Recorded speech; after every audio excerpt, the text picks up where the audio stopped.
I'm going to level with you. I don't really know what a vlog is. All I know is that when I watch YouTube videos that say vlog, it's kind of them chatting about what they've been up to. So I'm going to do that. And don't worry, there's a lot of crochet. Over the last few weeks, I've designed quite a lot of new patterns. Some of them are on the website, some of them are still scrawled in my notepad, but I really wanted to show them off to you guys today. I also wanted to chat to you about what I've been trying to do in terms of getting better photography of my crochet toys. I think I've had some limited success, but I'll just quickly tell you what I've done and tell me if you think they've worked. I'll show you some pictures. So let's dive in. So the thing that I've just finished making like literally half an hour ago is another variation on my crochet horse. So I went crochet horse, crochet donkey, crochet zebra, and finally, to finish it all off in a very fantastical way, crochet unicorn. I'm really pleased with this, and it's a funny one because it's turned out quite differently to how I imagined it initially. In my mind, it was going to have sort of this muted white background and then lots of rainbow sparkle colours to make it look extra mythical.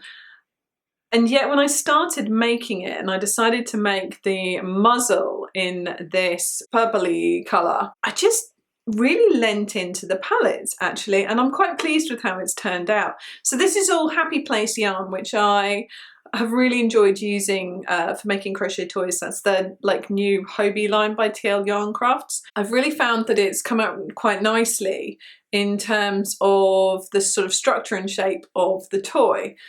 I've done the classic to make it curly hair by just making long chains, single crocheting back into them. Nice big safety eyes to give it a bit of character. But I've really stuck to this same colour palette here, and I think it's pulled off quite well. It doesn't perhaps match sort of the aesthetic of what I've gone for with the other toys in the range, and actually again I think it's come to quite a nice conclusion because of that. So I'm pretty happy with how that's turned out. I tried what feels like hundreds but was probably in reality about 4 different ways of making the horn before I settled on this quite simple design. I had some like swirly surface crochet-y sewn together ideas, which actually, as it turns out, the more elaborate they got, the more ridiculous they looked. So I just stuck with this in the end. But yeah, I'm really pleased with the crochet unicorn, and the pattern for this will, as soon as I can, be on the website. Who knows, it might even be there now. Go and have a look down below. If I've linked to it, it's that. If I've just linked to the generic pattern page, then it will appear on that page soon after. The patterns are all free on the website for you, so you don't have to pay or anything, just go have a look. So unicorns aside, everything else that I have been making recently, especially over this last sort of 10 days or so, have been these tiny little keychains, and a few of those patterns are already up on the website, and I think I've got 3 left to go, and I'll just quickly show them to you now. They are small, quick, fun projects. They're all kind of based around this ball-like shape, but then with the animals' features. Tiny lion.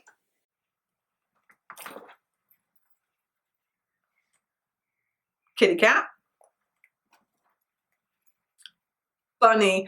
Bunny was a funny one because I forgot how to make pom-poms, and then I had to go and look up a tutorial online, and then I somehow managed to mess it up and I just got bits of yarn everywhere, and then I remembered how to do it and all was well. But yeah, it is almost as much pom-pom as it is bunny rabbit, but I tipped over this ear as well. It was a bit fun.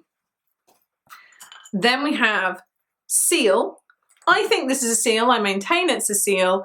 People keep going, what a cute manatee, when I show it to them. So you know, if you want to make a manatee, you could use the same instructions. Axolotl. Who doesn't love an axolotl? I'd really like an axolotl, but the temperature within the tank has to be kept quite low, and that makes me feel concerned that I would make it too warm and then they'd be sad. So no axolotl at the moment. Little piggy. Your classic curly tail. This is one of the first ones I made. It's just, it's fun to use something that's so characteristic in its look because it makes it quite identifiable. Mousy, I think this is of the ones that I've shown to people, like real life people that I've met in real life and who have been to my house. Mouse so far, hands down the most popular. Then we have a froggy. I'd really like to know what you think of the frog before I bother to write up the pattern, I've got to be honest, because I'm not sure I love it. Is it cute? I think it's cute. I think because I have frogs, I'm over judgmental of frogs. But I also have bunnies, and I didn't judge my bunny, did I? So it's probably not that. It's just an unusual shape. And finally, flower keychain. Really simple, bold flower. I'm pretty pleased with these ones. I liked the idea of making something quick, small, and simple. I tend to get very locked into more and more complicated things in my designs, and I've been trying to pare it back a little bit recently to make things that are accessible to sort of a greater level of experience within crochet. So I'd love to hear your thoughts on those. As far as photography goes, let's have a look at a few photos. So my standard photos that I put up on a website are using the like portrait mode with the blurred background on my phone, basically, or just using my phone. I often take photos facing my carpet or like a bit of furniture in the background, or using my desk, which is really dark.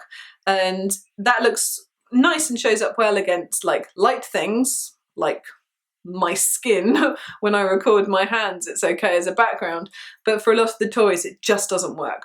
So I thought, well, I'll get like a blanket and make a draped background and some fake flowers, and I tried to set it up, and I've got my lights, obviously, which you can, that's why I'm illuminated, that's why you can mostly see me here, except when I forget and put my hands in front of them, and then I'm in darkness, and that upsets my camera and me when I edit myself.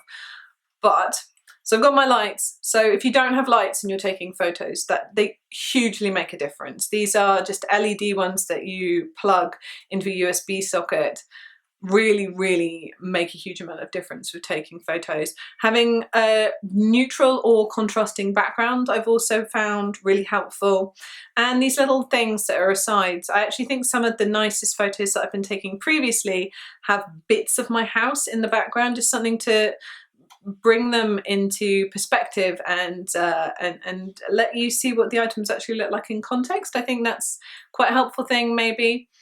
But I'd love to know what you think of this new setup that I've been trying with the more simple background. I've now got an even better blankety thing to take pictures on that's a sort of a stronger white, and it's a firmer material, so it's hopefully going to give off less angles and distractions in the picture, shadows and things like that. You can tell photography is not my area, so very interested in any sort of feedback or thoughts you have on what I've been taking there. But yeah, so there's been some new designs, some of them are on the website, some of them aren't. There's been so much going on in my personal life the last couple of weeks. So I'm really sorry I've not had time to chat to you guys, but hopefully I'll be back to regular videos if I can relatively soon. And yeah, I hope those new patterns are interesting. Tell me which ones you like. Don't tell me which ones you don't like. It makes me feel sad. But do critique my photos. I would love to hear any productive input on them, because that is an area where I could definitely improve. So see you in the comments section below, and happy crocheting.